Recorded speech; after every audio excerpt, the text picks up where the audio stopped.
To be perfectly honest for a second, a person like Jeffrey Epstein didn't build an operation of that magnitude all by himself. A project of that kind needed powerful icons, famous stars, and people who thought their names would stay permanently concealed from the world. But, as millions of documents started to emerge, the layer of mystery suddenly began to lift. Right now, several are feeling uneasy because when those files became available, it was clear that this wasn't just the story of one man. It symbolized a whole network of partners. Additionally, as Joe Rogan has pointed out, there is a massive list of connections that extends much deeper than most of the world expected. It is remarkably like the truths that Katt Williams had been warning everyone about from the very start.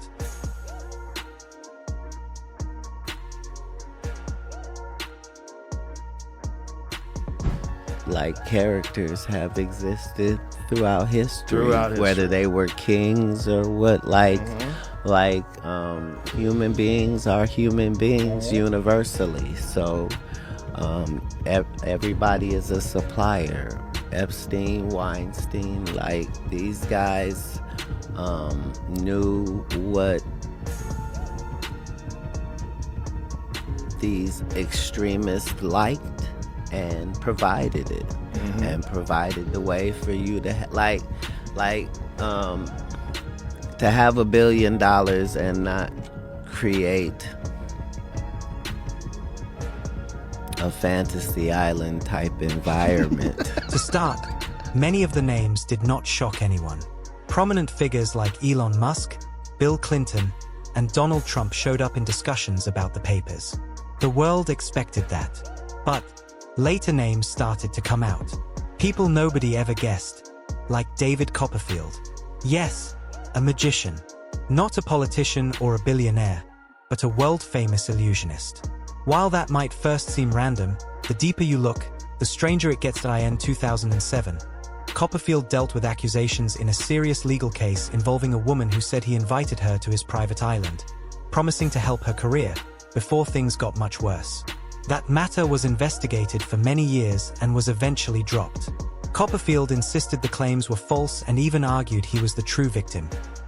During that same time, files show many messages between Copperfield and Epstein. Not just a few, but dozens of them, containing friendly notes and a personal tone. At one point, even ending in a joking way. His team later argued any contact was only about show tickets. Nothing close, no real connection. Yet the documents tell a different story.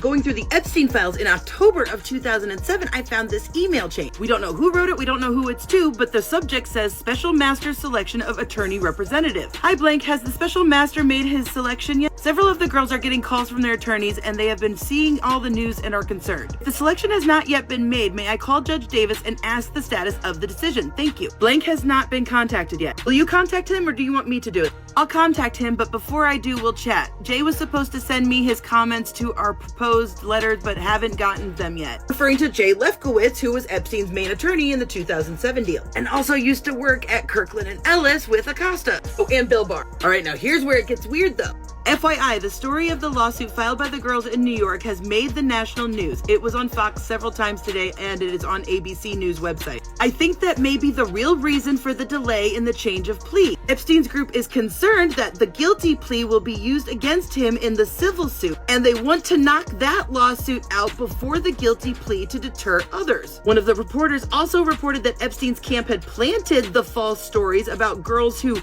just sat in the kitchen filing suit in an attempt to discredit the girls. Remember how one of Epstein's victims said that they just sat in the kitchen with Copperfield? How several of the girls had similar stories about Copperfield? Thanks to one of the survivors, Johanna, we know that Copperfield was very much aware that the girls were getting paid to find other girls. Then the email chain ends with, "Thank you. On another FYI, FBI Seattle and FBI Las Vegas executed a search warrant today on a warehouse owned by Epstein's favorite cohort, David Copperfield, in connection with allegations that Copperfield raped an adult female. Copperfield spoke with the girls at Epstein's home on several occasions, and tickets with backstage passes were a favorite birthday gift for Epstein to give to the girls. I asked Blank to contact the case agent just in case. The documents suggest that Epstein was not just a typical fan watching from the audience. He was a person who had direct access, someone in constant contact, and an individual who was explicitly described as a friend. During a federal investigation, authorities started asking a vital question. Did a more significant link exist between the two? Digital records showed Epstein's name inside Copperfield's personal contacts.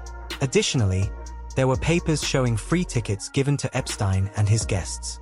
That detail alone might not prove wrongdoing, but when combined with the bigger picture, it raised doubts. Later, more accusations surfaced. Over the years, various women accused Copperfield of misconduct. Some claimed they were at a very young age when those incidents happened. One person even alleged he asked if she knew about girls being paid to recruit others for Epstein.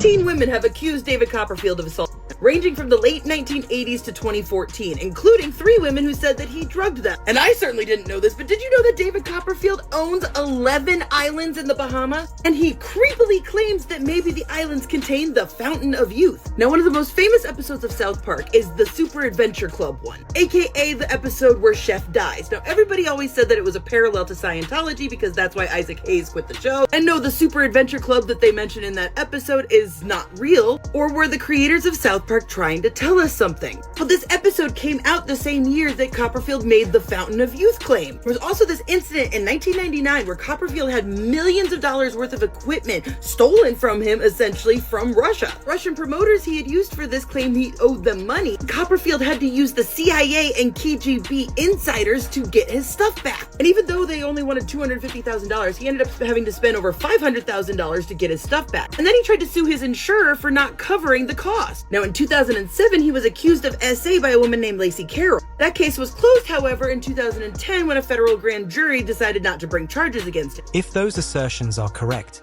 it signifies more than just a connection. It implies awareness. Copperfield has strongly denied every claim. His lawyers insist he had no data regarding Epstein's criminal actions and only learned about them with the rest of the world through news stories. However, people started to question that defense, especially after seeing pictures of him in near distance to Ghislaine Maxwell, Epstein's longtime associate. As a result, the story becomes complex because it is no longer about one person. It involves repeating patterns, connections, who knew who, and the degree of their insight. At this time, Steve Tisch has also claimed that he was oblivious to the real essence of Epstein's personality. Still, this is the stage where that version becomes harder to believe. A large portion of his interactions took place after Epstein had already been jailed in 2008.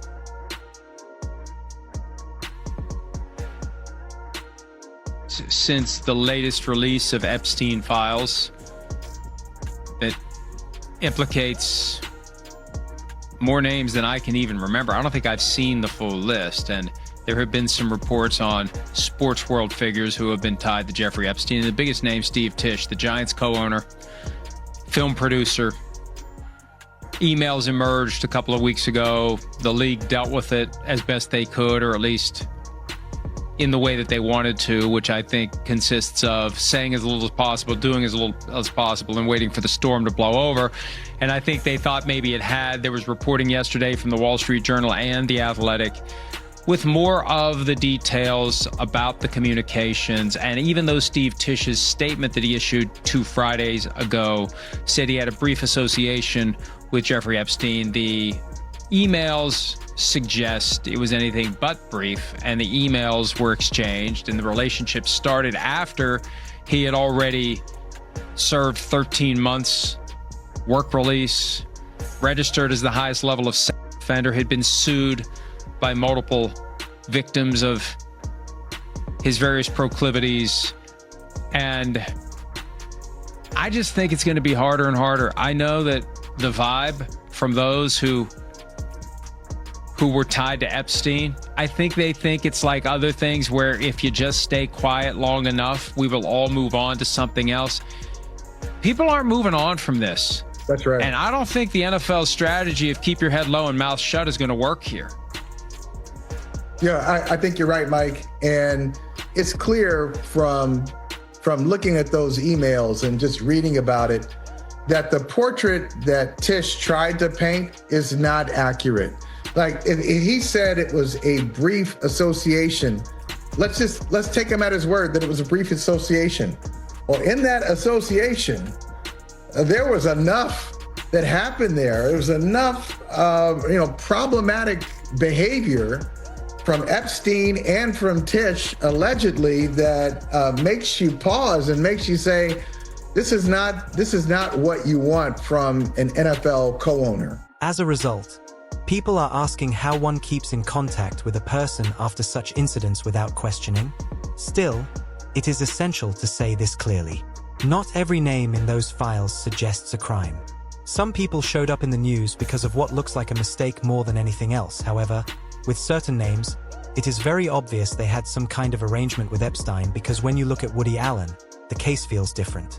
Allen has been surrounded by controversy for decades, long before Epstein's name ever reached the public mind. So, when it came out that he kept a personal relationship with Epstein, even seeing him after his prison time, it caused major doubt. It eventually led to exposing the terrible claims surrounding Woody Allen.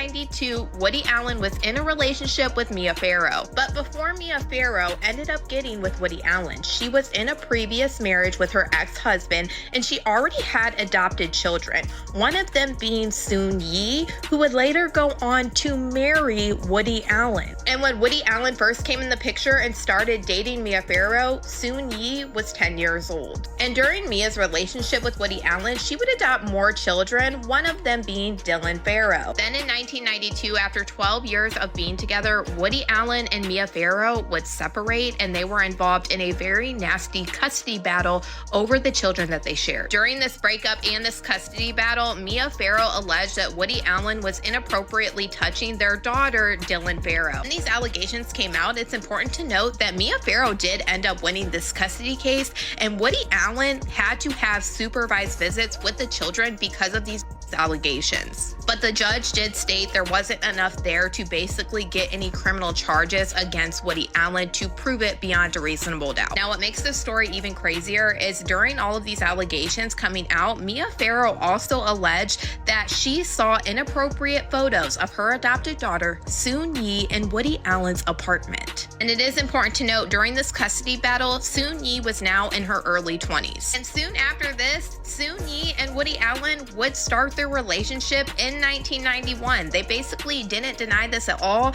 and said that Mia Farrow's allegations are basically what pushed these two together, and they realized they had a connection.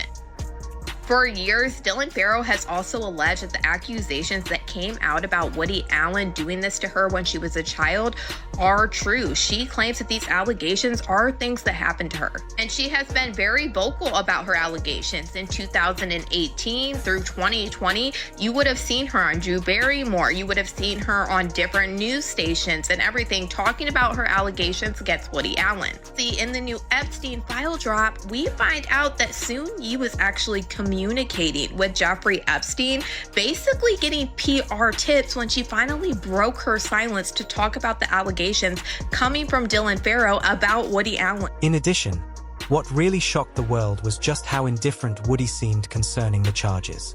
Even after the revelation of Epstein's true nature, Allen described him as charming and interesting, not dangerous, not creepy, just intriguing.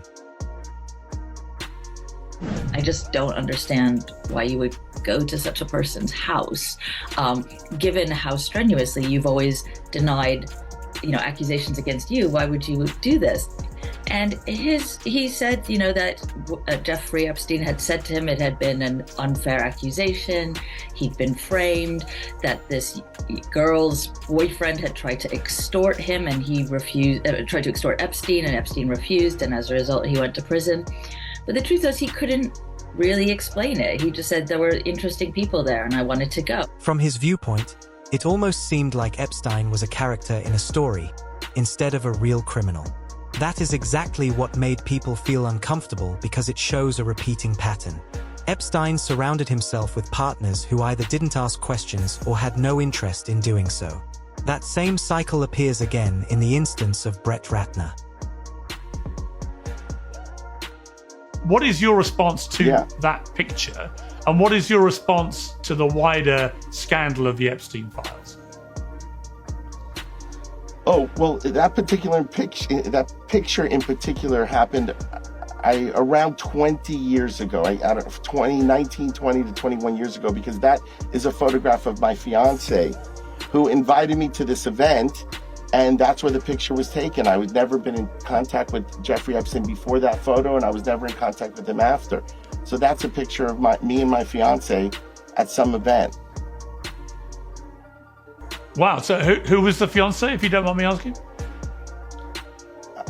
She doesn't want me sharing her name in the case, but that's my fiance, 100%. Was my fiance. But you're not still. I'm not. I was going to say, you're not still with that. No. He's not engaged. Yeah. It's the world's longest engagement, No, 20 years. 20 years ago, I was engaged to her when that photo was taken. Initially, Ratner asserted a photo of himself with Epstein was just a random event during a gathering. Nothing more. But later, the digital messages surfaced, and these suggested they were not strangers at all. There were conversations, attempts to connect, and even meetings appearing on schedules years later. Again, Ratner denied any real tie, yet, as seen before, the paper trail tells a more complex story. Moreover, it does not end with Hollywood. Epstein also made sure he stayed close to powerful thinkers, people within scientific and scholarly circles. One of the most surprising names was Noam Chomsky. In the beginning, it seemed as if they hardly knew each other, but then letters and emails showed a different truth, a friendly bond, invitations for attendance, talks, and even praise. It looks like Epstein was deeply intrigued by Chomsky because of his mental talents.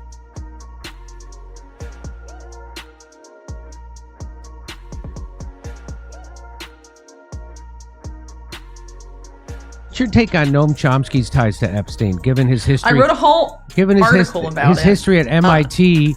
Do you trust his anti-war activism? Because he's obviously lying about being a Sagittarius. So I wrote a whole article about that, and I think what a lot of people overlooked is that the reason Epstein was interested in Chomsky was specifically about artificial intelligence, because of the role that Noam Chomsky's linguistic works had in the development of, language models and artificial intelligence and all of that. Wait, he says he doesn't believe in it, like he thinks it's not really a thing. I think they overhype it to a big extent also, but Epstein was also very into transhumanism and obsessed with artificial intelligence, and so he was very into talking to all different types of people in the AI sphere. But Noam Chomsky also, I think, did some work for the military in his earlier career at MIT, which of course is a very military adjacent university and has been for a very long time. It's also the alma mater of Netanyahu. Fun fact. No kidding. Hey, that Ben Goertzel, is that his name? The one that you... I was trying to find anything else about it because I always see him pop up on I don't want why my YouTube thinks I want to see Lex Friedman all the goddamn time, but I saw him pop up and I'm like, that's the guy that went to Africa with Epstein to model child brains? Is that what it was? For their... Not exactly, but it was something like that. Yeah. He was... Ben Goertzel very heavily funded by Epstein. Involved in a whole lot of stuff, involved with some shady stuff in Ethiopia with AI labs that Epstein helped finance.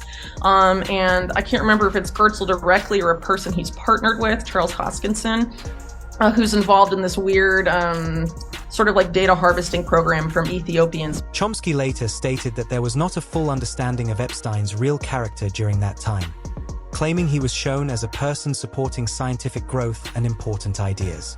However, experts highlight a vital point. Some of these meetings happened when Epstein's reputation was already falling. This again brings up the same question. Who had the knowledge?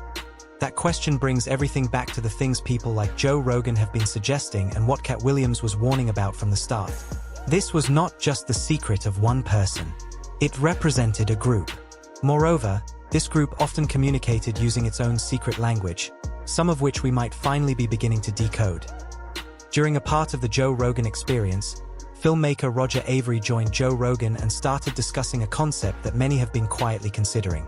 What if those messages were not meant to be read literally? Because when people first looked at the Epstein files, much of it seemed confusing. Strange phrases, odd requests, and words that felt out of place. Items like pizza, grape soda, or even asking a person to take jerky to someone else. At first, it looks ridiculous, but the deeper you look, the harder it becomes to ignore.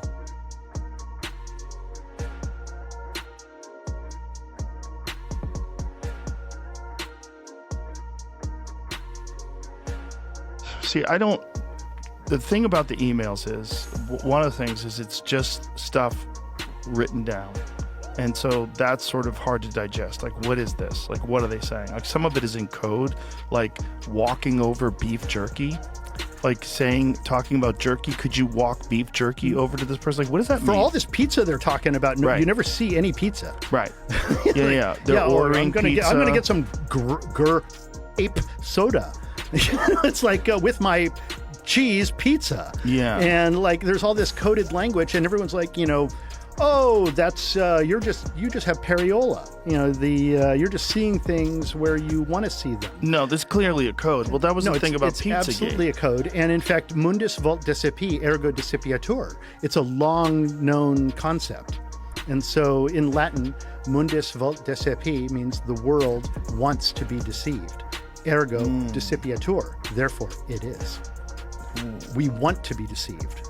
We don't want to believe the horrors that are actually behind the veil. Well, I think with the Epstein files, people are, because of these emails that have been released, people are just now starting to be aware of the bizarreness of the code and some of the things, like the facts. Like, let's just talk about the sulfuric acid. So this was like right after he was indicted in 2018. Yeah, I got to get rid of some bodies. Yeah. I gotta How much did dissolve up some bodies. What did it say he ordered? Like, let's like 8,000 gallons or maybe we can get our sponsor Perplexity to process this and give us a synopsis of what exactly happened, some sort of a breakdown. Because one of the things they're saying is like he was indicted, and then right after he's indicted, he orders how many gallons? 6 55-gallon containers full of sulfuric acid. Jesus Christ. Jesus Christ. Sulfuric acid has one particularly frightening and well-known use: melting human bodies to destroy evidence. This is further backed by his purchase records. After Epstein's official charge, there were reports that he ordered large amounts of industrial chemicals like sulfuric acid. Epstein's Zorro Ranch has, because of the atmosphere of hiding evidence, recently come under the close inspection of authorities, and the things they are discovering there are straight from a horror movie. My review of those unredacted files when I went to the Department of Justice, there's no question that there were disturbing, disgusting, illegal acts that were taking place. And even if you look at the redacted part, the victim in Florida who flew maybe to New York and then went to New Mexico, and then there's victim after victim that landed up in New Mexico. There's even photos that are in the unredacted version. It doesn't show who's in them, but it's showing what was going on in New Mexico. And quite honestly, Michael, there's no good reason. There's no good reason why the Department of Justice should have stopped investigating this. Everyone should have been looking at this. They have a private airstrip. They were using commercial space as well. People were driving in and out. I mean, it's just disgusting what was going on there.